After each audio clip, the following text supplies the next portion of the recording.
Okay, hi. I'm going to try something new.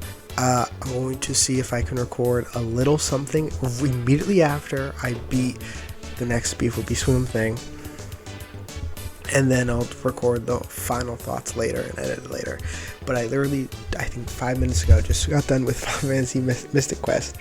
I kind of like no life this game, low-key. Like today, I had nothing going on, and I played it for maybe like 8 hours total.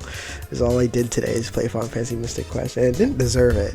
But it's a surprisingly good game. I thought it'd be a lot worse. It should be considered a true Final Fantasy game. It has all the Final Fantasy things there. It's very truly Final Fantasy. It reminded me a lot of Final Fantasy 4, a lot of Final Fantasy 4 DNA, and you could definitely see how Final Fantasy 5 evolved from that. It looks gorgeous, the music's really good, and coming from Final Fantasy Adventure, it's like night and day.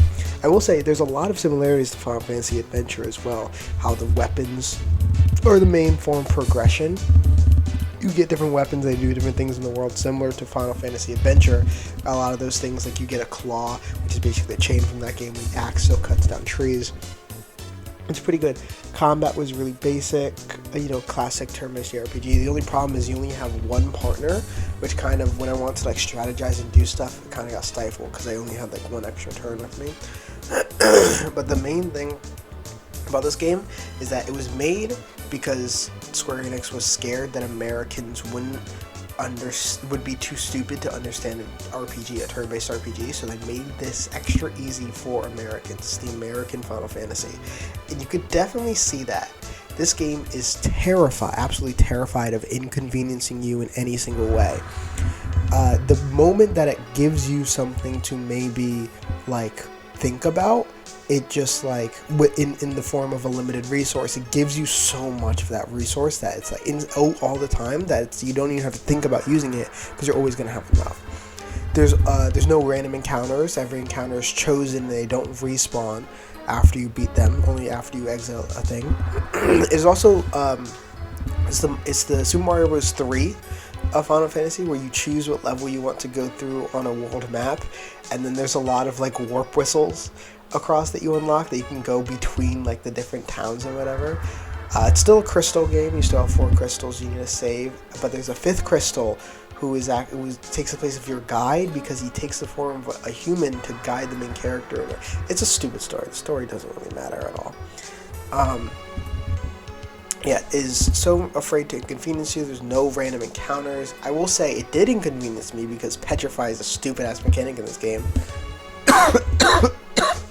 With only 2 characters, you could get double petrified and lose instantly. But the thing is, it's afraid to inconvenience you. You could just restart the battle with 0 penalty if you die at all. You just press. Are you going to give up? No. Right back in the battle. So fine quality of life, but I kind of just got so bored playing this game. I know back in Final Fantasy 5, I'm like, do I play for the story or the gameplay? That was making me think gameplay. It's definitely story, because if I was playing this genuinely, I would get so bored of the gameplay so quickly, and nothing would, I would get so bored of the story so quickly. Nothing is compelling me to keep going. You can already tell that the gameplay systems are not going to get more interesting. And the story definitely is not compelling me, even though it's, classic JRPG. I kind of like that. Near the end, I was finally having fun, when there was a boss rush at the end, through a majority of the game. The dungeons though were really cool. They were pretty inventive, especially comparing to Final Fantasy 4 dungeons. It's a lot more puzzle based. Another thing is that because it's for stupid Americans that only know Super Mario Bros. 3, there's a jump button in this JRPG, which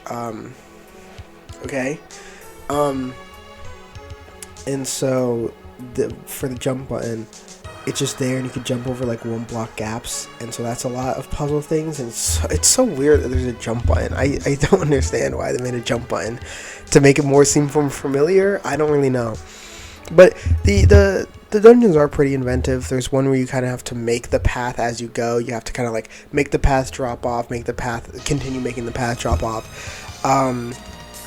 And then there's a couple mazes. Near the end, I was just getting so tired. I just wanted to beat it today because I'm going to get busy.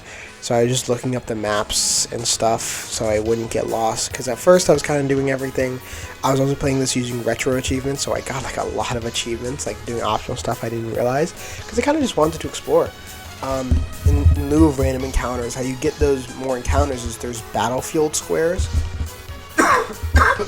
Where basically it's just 10 fights of a certain type of enemy. You beat them, you get like XP or maybe a reward or whatever. Maybe a spell, because the spells in this game, you don't like buy them like other Final Fantasies. They're given to you from completing things or found in chests. There are 4 spells of each type. There's 4 dark spells, light spells, and 4 summons. It's like different types of spells, like stronger. And then there's also 4 types of like 4 weapon types and 4 types of equipment. And 3 of each, and they supersede each other, and so it's a very linear progression system. You can't mix and match. It's very one note. You just like find this in the dungeon, and it's already just, you can't unequip it. It's just there. I'm just gonna turn this into the actual video at this point.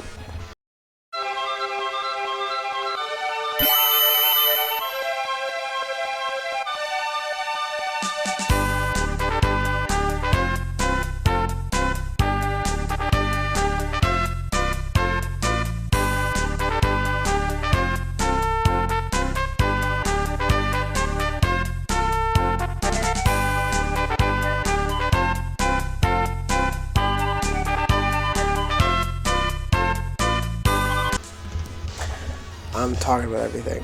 I will say this is the funniest Final Fantasy.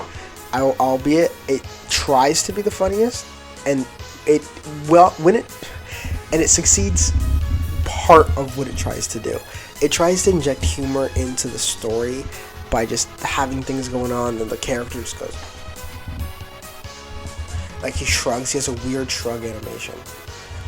And none of the humor in the story lands at all. And like, they try to do like, oh, this is moving so fast. What are you doing? Stop calling me kid. And it's like, that's not funny. But the thing that I think is so fun about this game is, which I actually really like, and I don't think they're gonna adopt, but I hope like it does eventually, is that there are different sprites when enemies hit 50% HP, and then bosses during, like, if they hit 33 and then 66% HP. And it kind of tells a story within those sprites, sometimes 2 sprites, and it's so funny sometimes. There's this one, I forget the enemy name, but he has like 3 swords, and then after you get into half HP, he's like, you can't believe it. A lot of the bosses, they also tell a story. So like Medusa, she's like regular Medusa, then her hair gets angry, and then when she's at 33% HP, she's bald, and she's like, ah, and then you kill her. My favorite though is there's a wizard who, he's all masked up, mysterious, you just see his yellow glow eyes, and then you get him 50% HP, and he's like, no. His hand is up, and he's like, stop.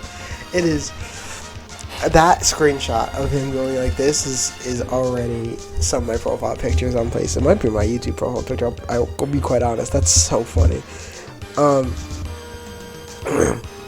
But so the sprites, and that is so funny, and it was always the delight seeing like a new enemy and like, oh, it's a sprite. At the end, it kind of recolors all the enemies from before and just makes them stronger.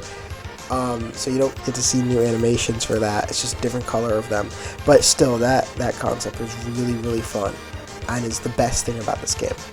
The music, it wasn't like the core crew. It's like a side project for them. But the music was still pretty good. I mean, anything's going to sound pretty good after I just beat Final Fantasy Adventure not too long ago. But, you know, it's pretty good. I will say I was not listening to the music that much. I had a podcast on the entire time, because I was like, oh, let me just do this. And I was like, oh, I should listen to music, but now I'm invested in this. And so it was a whole thing. My camera seems like it's going to die soon. But I pretty much got through everything. There's a bunch of characters in this game, and I don't know. I don't really like how they did the supporting cast in this game. It's very weird, like when characters come and go, and what abilities they have, and what weapons they use. and it just feels awkward, and like they wanted to be like, in Final Fantasy V we're gonna have party members. Here's party members here, so Americans can get used to that. But overall, it's a fine game. It should be considered a Final Fantasy game. I do recommend Final Fantasy Sickos to play it. I'm going to give it, and also, by the way, every Final Fantasy game in the rankings have been either at the top or the bottom, and this was the first one to break that. I'm going to give this a 5 out of 10, or sorry, a 4 out of 10. I'm going to give this a 4 out of 10. I'm going to put it right above Final Fantasy 3 for me. Next is going to be it's Final Fantasy Legend of the Crystals. That will be next. And after that's Final Fantasy 6. I cannot watch it. I cannot wait. Here's the ranking of the game so far.